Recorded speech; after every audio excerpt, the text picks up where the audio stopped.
Que reino há hoje que goze do nome cristão e não se alegre em celebrar o nascimento de Vicente para o céu? Santo Agostinho. Texto escrito por Santo Afonso Maria de Ligório. São Vicente é um dos mais célebres santos mártires da Europa.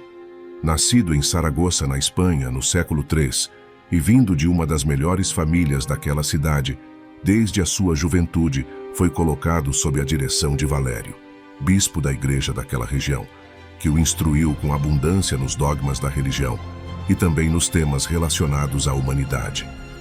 Como Vicente se tornou muito sábio, Valério ordenou-o diácono, e por ter a comunidade eclesiástica local uma limitação na fala, deu-lhe a missão de pregar.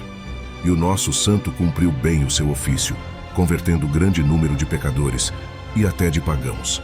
Naquele tempo, ou seja, no ano 103, a Espanha estava sob o domínio de Diocleciano, o imperador romano, e Daciano era governador da província de Tarragona, na qual estava Saragoça. Daciano foi um homem crudelíssimo e grande inimigo dos cristãos. Por isso, quando soube dos grandes êxitos que Vicente obtinha em prol da religião cristã, ordenou que ele e seu bispo Valério viessem até Valência, onde ele residia. Primeiro, fê-los sofrer muito na prisão, para que os maus tratos os tornassem mais suscetíveis a perverter-se. Mas rapidamente ele percebeu que esse meio pouco ajudaria no seu intento. Depois, mandando que se apresentassem diante dele, a princípio falou-lhes com doçura. A Valério disse que sua idade avançada lhe pedia descanso, coisa que ele certamente encontraria se obedecesse às ordens do imperador, e voltando-se a Vicente disse: Vós sois jovem, esperai os favores da sorte que se vos apresenta. Para os merecer, bastará que abandoneis a vossa religião. Me obedeçam e não vos exponhais a uma morte desonrosa. Então Vicente se voltou para Valério, que nada havia respondido às palavras do governador, e disse-lhe: Ó Pai, se vós aprovar, responderei eu em vosso lugar. O santo bispo, disposto já a sofrer tudo por Jesus Cristo, respondeu-lhe: Sim, filho, assim como vos encarreguei de pregar por mim a palavra de Deus, assim também agora vos encarrego de proclamar a nossa fé. Declarou Vicente então a Daciano que eles não adoravam mais que a um só Deus, não podendo adorar os demônios, que eram os deuses do império. E acrescentou: Além disso, não creiais que tendes o poder de nos abalar com ameaças de morte ou promessas de honras, porque nada há no mundo que se compare à honra e ao prazer que encontramos em morrer por Jesus Cristo. Daciano, irado diante da liberdade com que lhe falou o santo diácono, disse com furor: Ou ofereceis incenso aos deuses, ou pagareis com a morte o desprezo que demonstrais. E São Vicente, elevando a voz, respondeu: Já vos disse ser este o maior prazer e honra que nos podeis fazer, o de morrer por Jesus Cristo, e ficais certo de que mais rápido vos cansareis de atormentar-nos do que nós de sofrermos os tormentos que nos infligirdes. Então, Daciano mandou Valério para o exílio, e pôs-se a descarregar sobre Vicente toda a sua cólera. Primeiro, amarrou-o sobre um cavalete, onde foram de tal modo esticados suas mãos e os seus pés, com aquela máquina hedionda, que imediatamente se ouviram os seus ossos sendo deslocados, não ficando os membros do santo unidos, senão por meio dos nervos. Vendo, porém, o tirano a placidez do santo naqueles tormentos, e ouvindo de sua boca: Eis o que eu sempre desejei que acontecesse comigo. Eis o fim dos meus suspiros. Livrou-se ele dos algozes, e fez com que lhes batessem com varas, pensando que era por culpa deles, o santo não sentir os golpes que lhe davam. Depois, ordenou que lhe dilacerassem o dorso e os lados com pregos de ferro, até que suas costas ficassem na carne viva. Sabendo o quanto cresce a dor das feridas quando reabertas depois de terem arrefecido, mandou que os flancos fossem de novo rasgados com pregos, e isto até que viessem à tona as vísceras do santo, com o sangue fluindo como um riacho.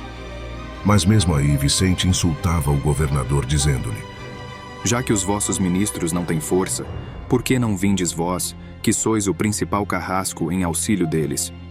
Ponde também vós as mãos em mim, e saciai a vossa sede no meu sangue. Vós vos enganais, se pensais que me vencereis com os tormentos. Dentro de mim há um outro homem, sustentado por Deus, que vós não podeis vencer. Vendo a sua constância, disse-lhe o tirano: Ao menos entregai-me os livros sagrados que guardais, para que eu os possa atirar ao fogo. Ao que respondeu São Vicente que o fogo servia não para queimar os livros sagrados, mas para castigar eternamente os ímpios, e não hesitou em alertá-lo. Se ele não abandonasse o culto dos ídolos, um dia ele seria condenado eternamente a esse fogo. Sentindo-se insultado pela resposta, o governador ficou furioso e condenou-o a ser queimado numa grelha de ferro toda armada com pontas afiadas. Ouvindo a ordem bárbara ser dada, São Vicente adiantou-se aos carrascos e subiu ele mesmo sobre a grelha, onde o fogo já ardia por baixo, deixando que lhe acorrentassem as mãos e os pés. Enquanto as brasas o torravam, os algozes aplicavam lâminas vermelhas quentes na carne lacerada de seu peito e de sua barriga. Por fim, atiraram pedaços de sal sobre as feridas, que caíam no fogo, e depois subiam violentamente na direção de sua carne toda queimada e rasgada. Entretanto, em meio àqueles tormentos, Vicente se apresentava com o rosto sorridente e com os olhos voltados para o céu, bendizendo o Senhor, que aceitava o seu sacrifício. Todos admiravam a força prodigiosa que Deus comunicava ao santo jovem, e os próprios pagãos gritavam que tudo aquilo era um milagre de Deus.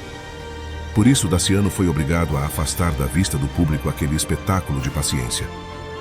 Ordenou que Vicente fosse conduzido ao cárcere, onde, não contente com as tantas torturas que lhe havia feito, quis ainda que lhe fossem amarrados os pés em cepos de madeira, um instrumento brutal chamado nervo, no qual vários santos confessores perderam a vida.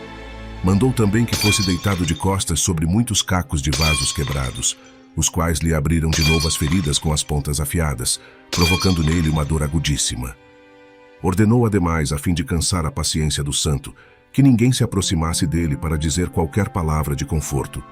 Mas Deus tornou vãos os seus planos, pois ele mesmo veio consolar o seu servo, chamando-o ao paraíso.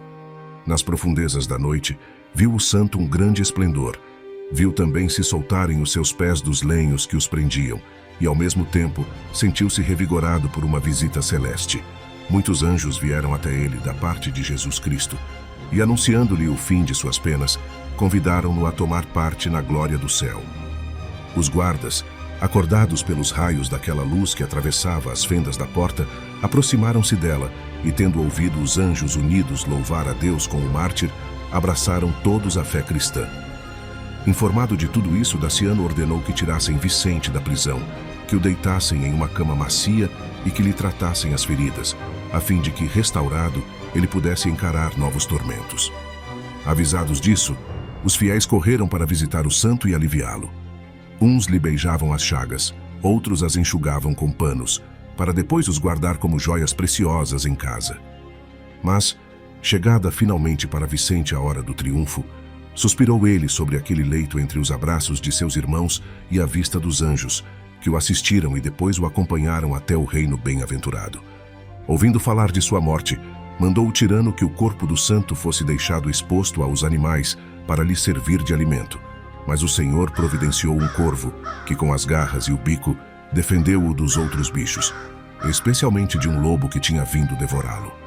Daciano, não sabendo mais o que fazer contra o santo, ordenou que seu corpo fosse encerrado num saco e atirado ao mar. A ordem foi obedecida, mas o saco, mesmo amarrado a uma grande pedra, ficou flutuando como uma pena sobre as águas, e o vento o empurrou em direção à Valência.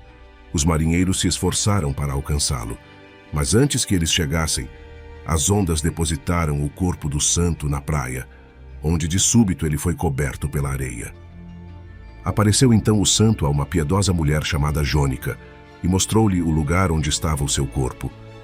Depois, foi ela de imediato com os outros cristãos ao local e, encontradas aquelas sagradas relíquias, depositaram-nas por um tempo numa pequena igreja. Porém, feitas as pazes do Império Romano com a religião, transportaram-se as relíquias a um templo magnífico perto de Valência. Mas com a invasão muçulmana, os seus restos mortais foram transportados para Portugal e em 16 de setembro de 1773, as relíquias foram depositadas na Capela Mor da sé de Lisboa aonde se encontram até hoje sempre veneradas com grande devoção. À medida que concluímos esta narrativa extraordinária da vida e do martírio de São Vicente, somos lembrados de que a história dos santos é uma fonte inesgotável de inspiração e fé. Vicente, com sua coragem inabalável, resistiu às torturas mais cruéis e manteve sua fé até o fim. Seu exemplo não apenas nos emociona, mas nos desafia a refletir sobre nossas próprias vidas. Assim como São Vicente enfrentou as adversidades com graça e fortaleza, também somos chamados a enfrentar nossos desafios com fé e determinação. Que a memória deste santo mártir nos inspire a sermos pessoas melhores, a enfrentar nossos medos e a permanecer fiéis às nossas convicções, mesmo diante das maiores provações. Que a coragem e a devoção de São Vicente continuem a iluminar nossos corações, recordando-nos que, através da fé, podemos superar todas as tribulações. Que ele seja uma fonte de esperança e inspiração em nossas próprias vidas, guiando-nos pelo caminho da virtude e da piedade.